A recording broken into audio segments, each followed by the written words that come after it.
Coming on MU Reports, Methodist University celebrates its 63rd homecoming week. Democratic presidential candidate Elizabeth Warren visits the region. MU Reports starts now.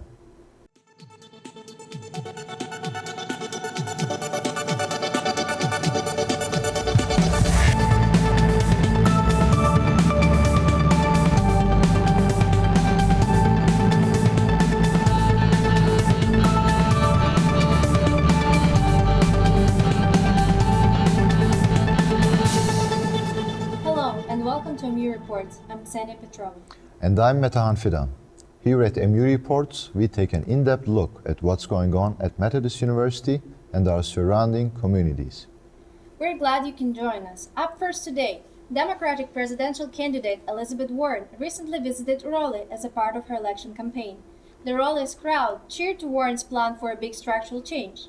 Our Sergeant Tolakovich and 4 Bulls have the story. Senator Warren made her first official campaign visit to North Carolina on November 7th, drawing a crowd of over 3,500 people at Broughton High School. Before the rally, the Massachusetts senator took time to meet and greet her supporters and connect with her base in Raleigh. Warren was preceded by North Carolina Representative Deb Butler, who has been getting considerable notoriety on social media for calling for the resignation of House Speaker Tim Moore. Her speech set the tone for the rest of the evening. The rally also was marked by the official announcement of endorsement from U.S. Representative Ayanna Pressley of Massachusetts.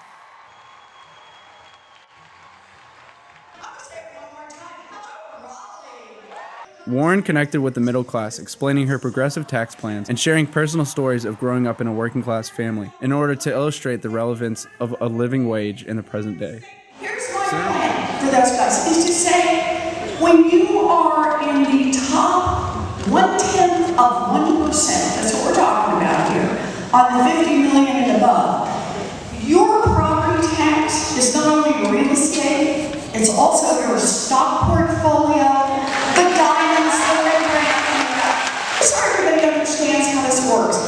Anybody in here own a home or grew up in a family that owned a home? Yeah. Let's be clear, you've been paying a wealth tax forever. It's just called a property tax. So here's my plan. It's for those guys. That was good. End of the first year, I was visibly pregnant. And the principal did what principals did in those days. Wished me luck and hired someone else for the job. And we can provide universal pre-K for every 3-year-old and 4-year-old.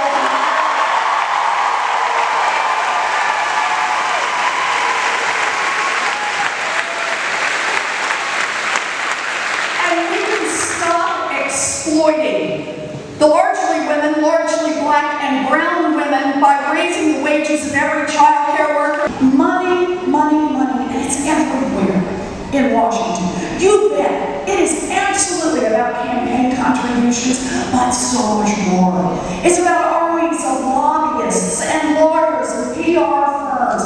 It's about bought and paid for think tanks and bought and paid for experts. How to influence our government to help those with money. Senator Warren is currently a frontrunner for the nomination, trailing behind former Vice President Joe Biden and Vermont Senator Bernie Sanders. Biden still has a considerable lead over the other candidates, which has been a worry for those in the Democratic Party who lean progressive. We asked our voters if they would vote for Biden if he got the nomination. If Biden happened to get the nomination, would you plan to vote for Biden? Yes. Oh yeah, I'll vote Democrat, whoever the nominee is. Probably because for me, not having President Trump as the then second-term president is my greatest priority. But it's a difficult endorsement, yeah. I would vote for Joe, but I'm an anybody but Joe person. I don't believe that Joe Biden is the front runner. Elizabeth Warren has been the front runner. Don't believe the hype. These are the people who miss the fact that Trump was going to win the presidency. They missed that fact. I saw it, and I'm saying it now. Elizabeth Warren is the front runner, and she's going to win the presidency, period. We also asked Warren supporters how they felt about Warren being a registered Republican well into her 40s.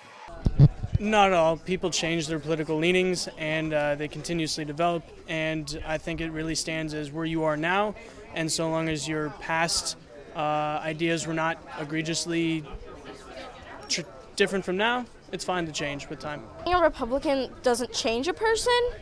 Like, I have a friend in Indiana who's a Republican, and she's one of my best friends. She's been my best friend since second grade.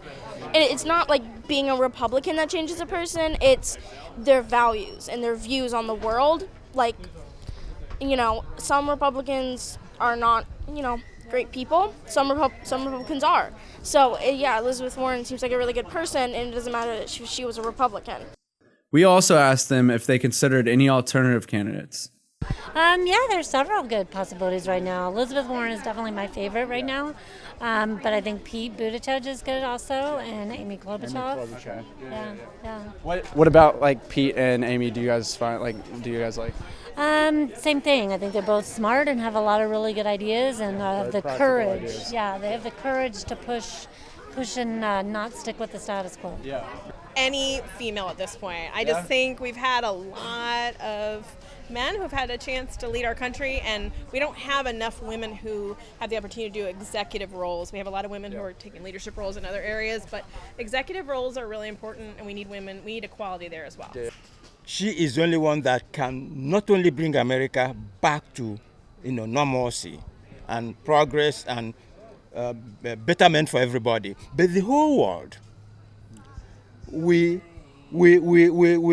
refuse to elect Elizabeth Warren, Senator Elizabeth Warren, as president at our own peril.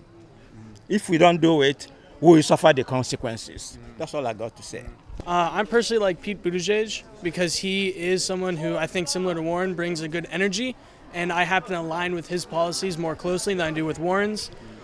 So he would get my personal endorsement over Elizabeth Warren, but I respect her as well. I will vote for whoever the nominee is, but other candidates excite me. Like several of the candidates excite me. I think there's a very good field. We're here at Broughton High School in Raleigh, North Carolina, where the rally has just completed. There's a large, diverse crowd here tonight in support of Senator Warren.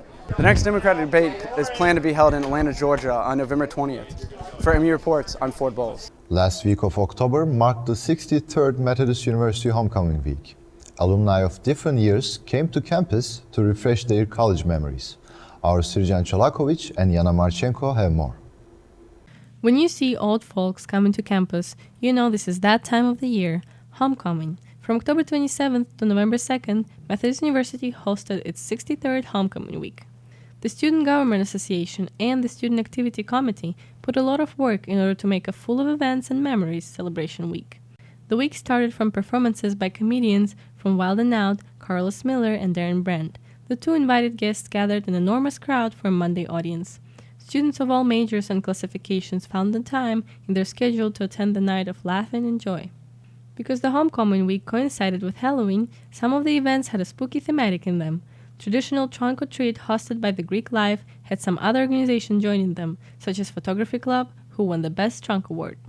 Homecoming festivities also included athletic events. The Monarchs showed their school spirit during the volleyball match throughout wearing green attire in the Green Out student section. Several students gathered in the stands to cheer on their fellow Monarchs on the court. The MU students showed their school spirit once again by appearing at the homecoming football game in gold clothing. Methodist campus was spilling over with school spirit.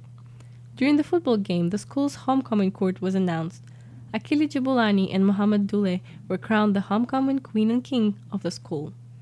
The school also hosted various small events throughout the duration of the week to keep the students excited about homecoming, to include giveaways, food trucks, contests, and a Chipotle night with guaranteed free Chipotle bowl or burrito to the first 200 students at the Chipotle.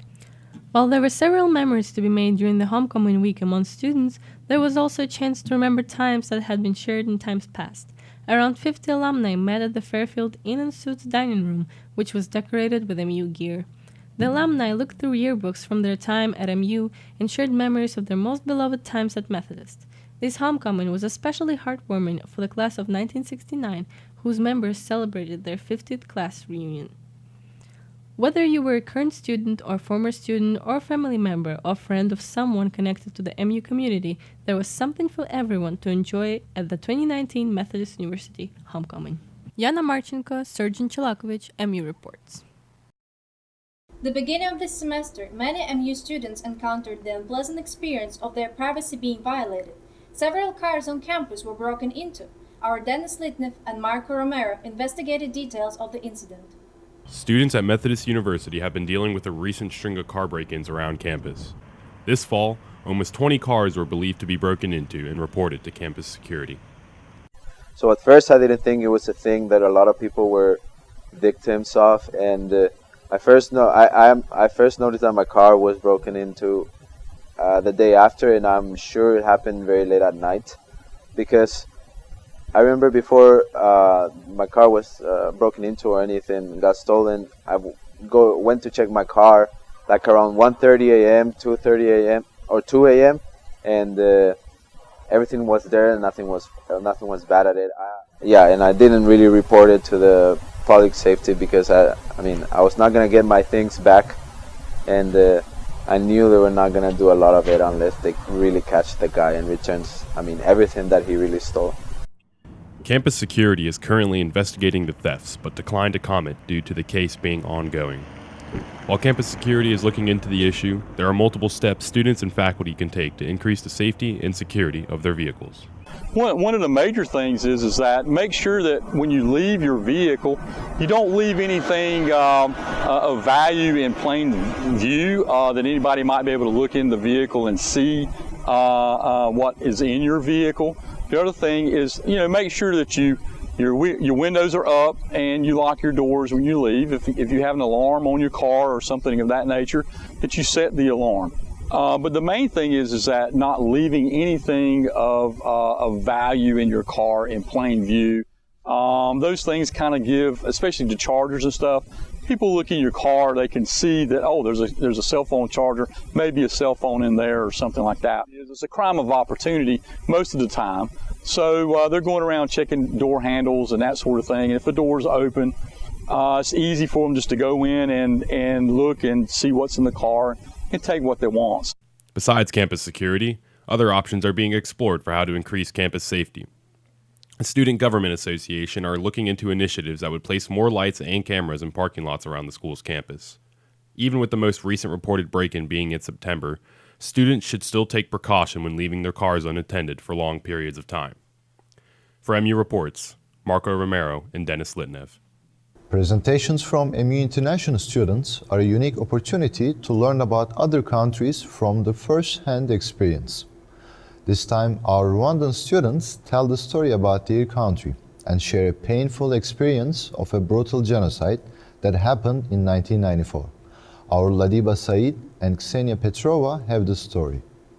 On October 28, as a part of the semi-annual series of international presentations, the Center for Global Education presented a panel presentation on the 1994 Rwanda genocide against the Tutsis.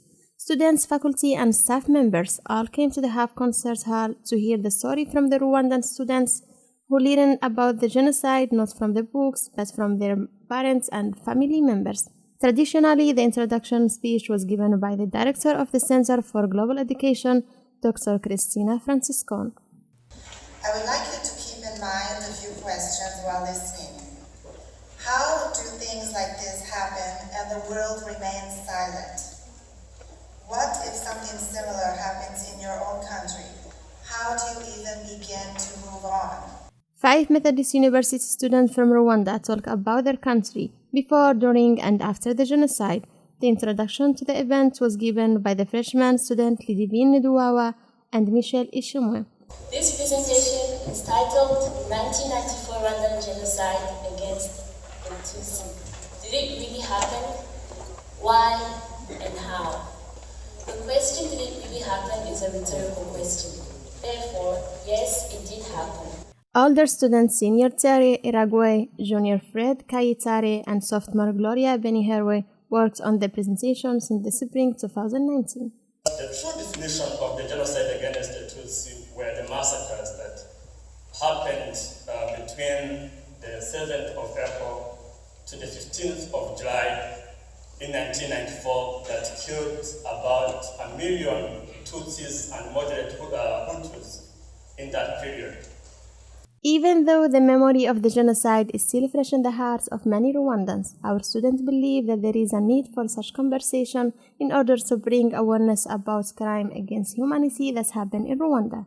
Many citizens of the First World War country simply do not know what the hard times the Rwandan nation went through.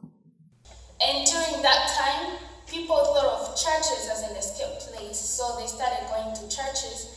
However, it was a wrong idea because they were concentrated in one place and it was easy to kill them because killers will come to church and kill everybody that was there. There was an example of one church where about 20,000 people were slaughtered at the same time. At the end of the presentation, Rwandan ambassadors answered questions that the audience had for them, hoping that every attendee left the hall with more knowledge and understanding about their culture. Genocide was planned, it was not something that just happened. So the government that was there before planned the genocide, even though the Belgian divided us, but it was planned, it was executed as they had planned before. So Presentations like these are organized by the Center for Global Education every semester and cover most important global events that every educated person should be aware of. Ladiva Said, Senior Petrova, Methodist University, MU reports. Coming up, MU Sports News with our Karma Chuki. And our Wisdom Wi-Fi sits down with the SGA President. We'll be right back.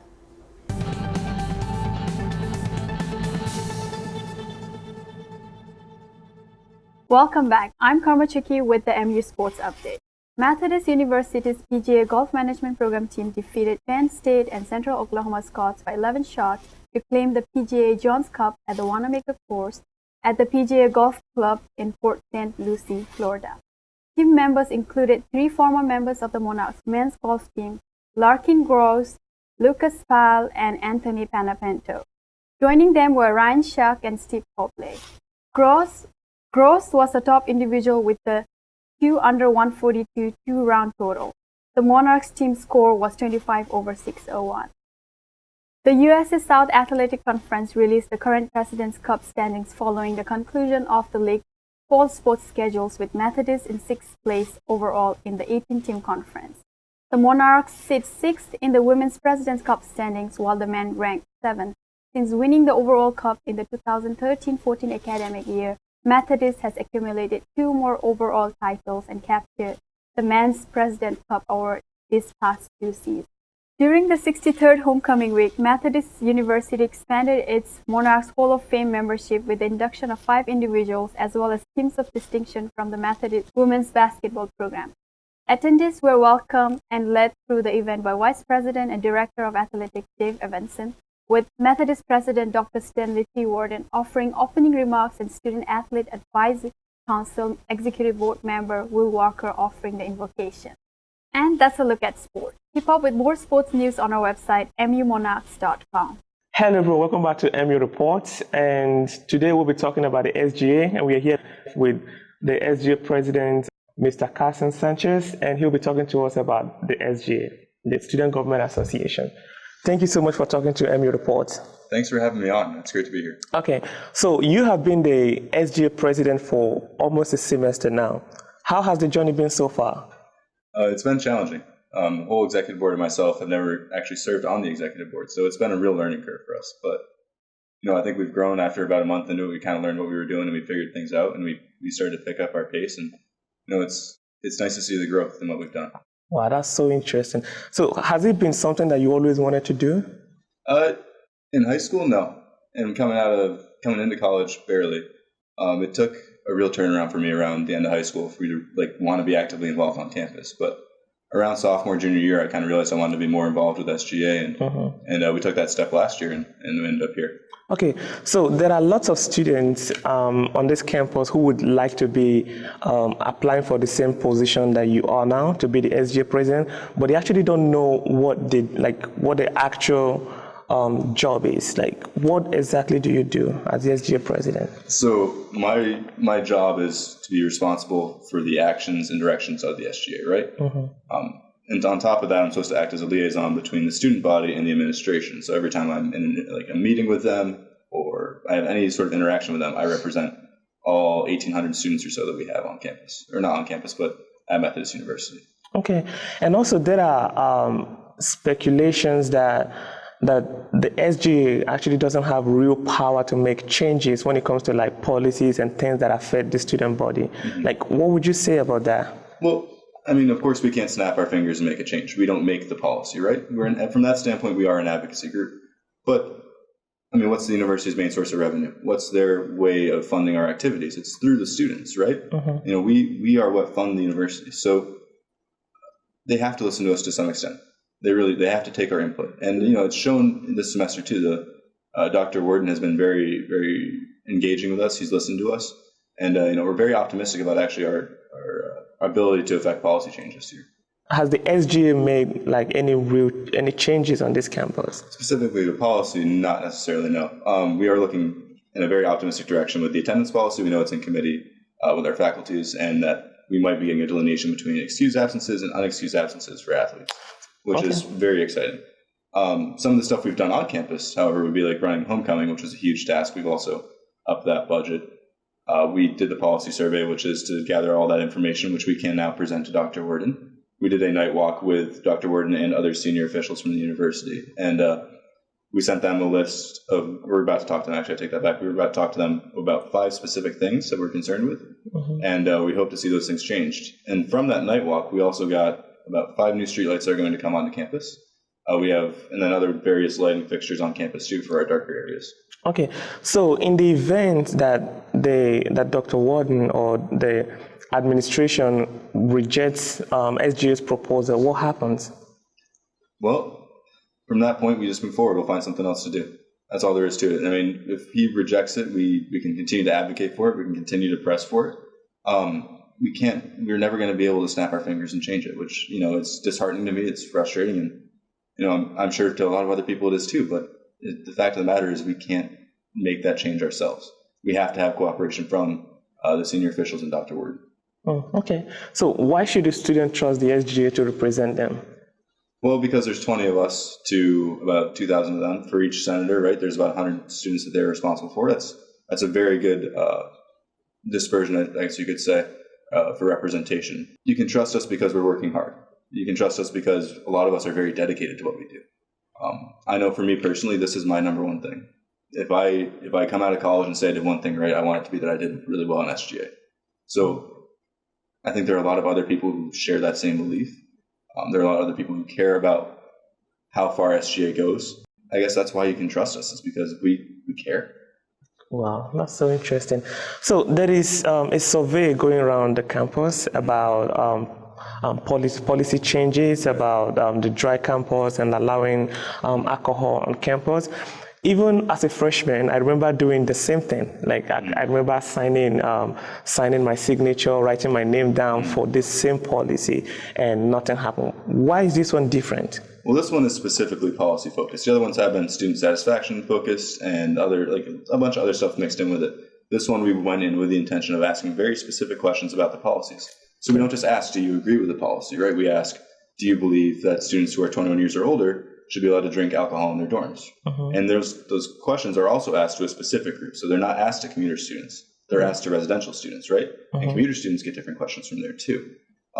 This survey was very unique in that sense. And we also have new officials, so we can also expect different answers from them too. So we're more optimistic because things have changed since our freshman year, and the policy survey that we did was policy-centric and asked like very, very specific questions in there too. Okay, so should the student be hopeful that their answers will actually get to the president, like the president of the Methodist University? We have a meeting Monday at 4 p.m. where we will talk to him about the results of the survey, so that the answers will definitely get to the president.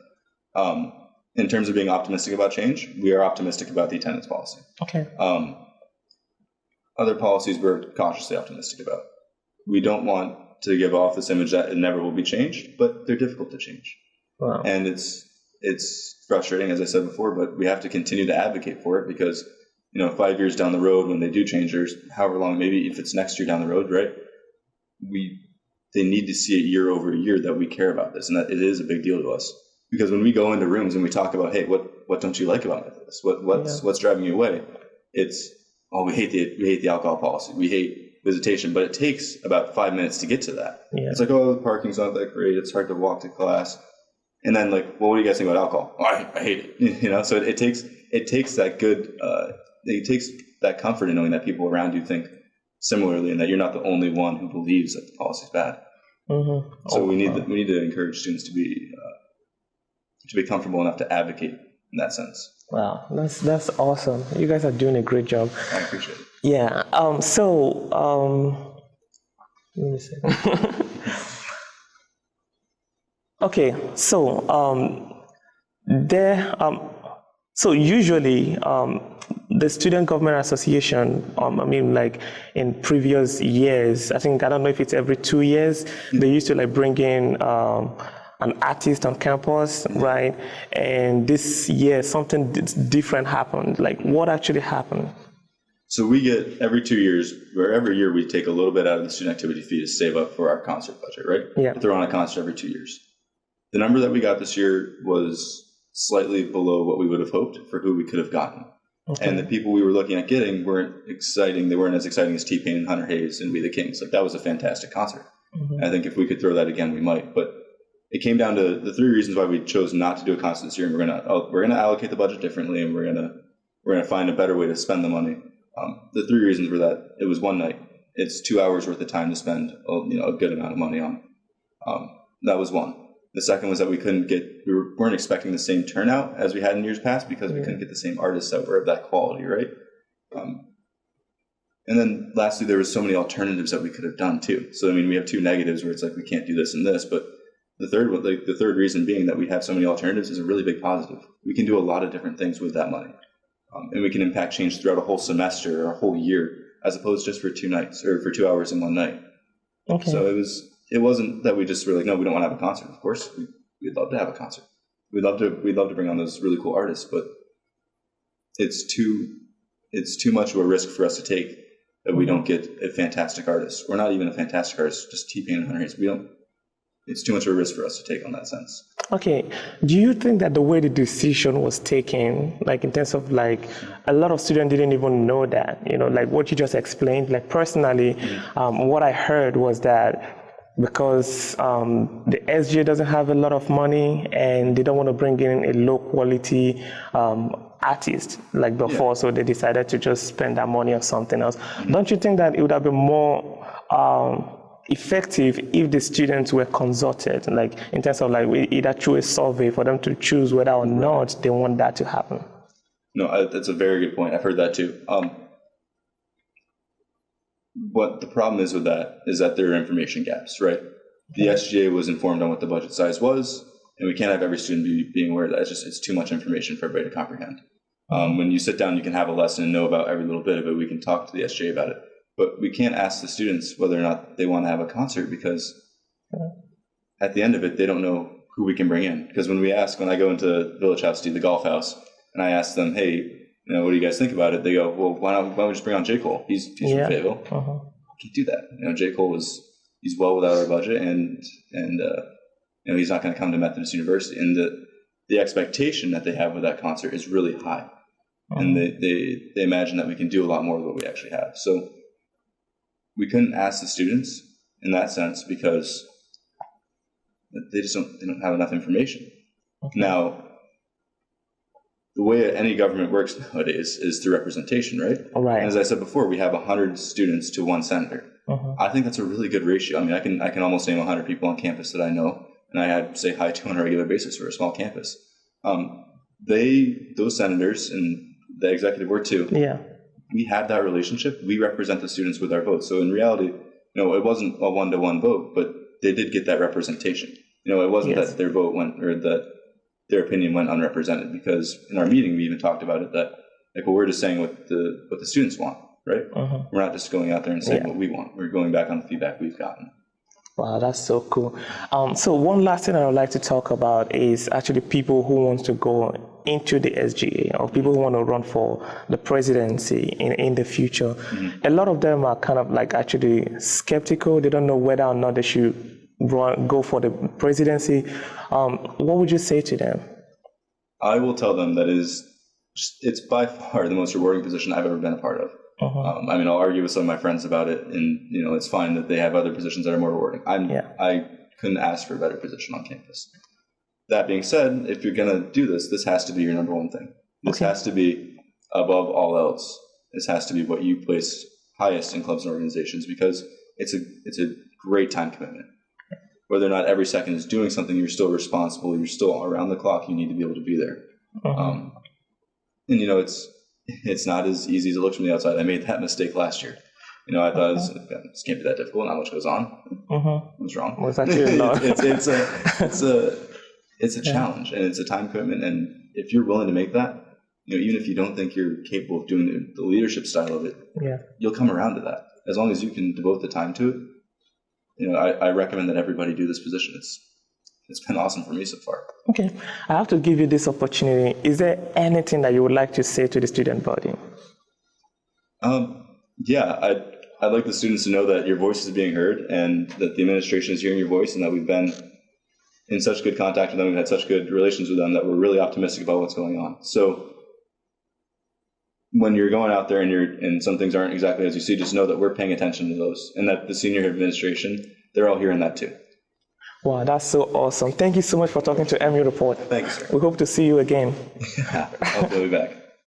Thank you, Wisdom and Carson, for opening the wheel into the Student Government Association work. From now on, MU Reports will give updates on the SGA work in the regular section every episode. Stay tuned for more news from the student government. Finally today, just 15 minutes away from our campus, we found a non-profit organization dedicated to saving horses from abuse, neglect, and slaughter. Our Hesed Pando will inform us more about the initiative and how each of us can volunteer at the horse rescue. Leilani May Horse Rescue is dedicated to provide a safe, healthy environment for rescue horses and follows the American Association of Equine Practitioners, care guidelines for equine rescue, and retirement facilities. It's 8 a.m. in the morning. We are here at Leilani May Horse, and we will see how the volunteers work this morning and how they help the animals in this place. Founded in 2010 by Deb Gillis and became an official nonprofit organization in 2013. They are always happy to have new volunteers come out and join the rescue family. Volunteers are asked to help with mucking, feeding, watering, grooming. Volunteers with specific skills in carpentry or handyman jobs are always needed and appreciated. Horse experience is not required to volunteer at the rescue. They are looking for safe, kind, forever homes to adopt or foster horses from the program. There are 2 ways to adopt or foster a horse. You can go to the website leilanimay.horserescue.com or look for them on Facebook and like the page to get more news about Leilani May Horse Rescue. You can reach Deb Gillis at 910-520-2088. Hesed Pando, MU Reports. This looks like a nice place. Do you think you might go check it out, Madhan? Of course, I love spending time with animals, so it's an amazing opportunity.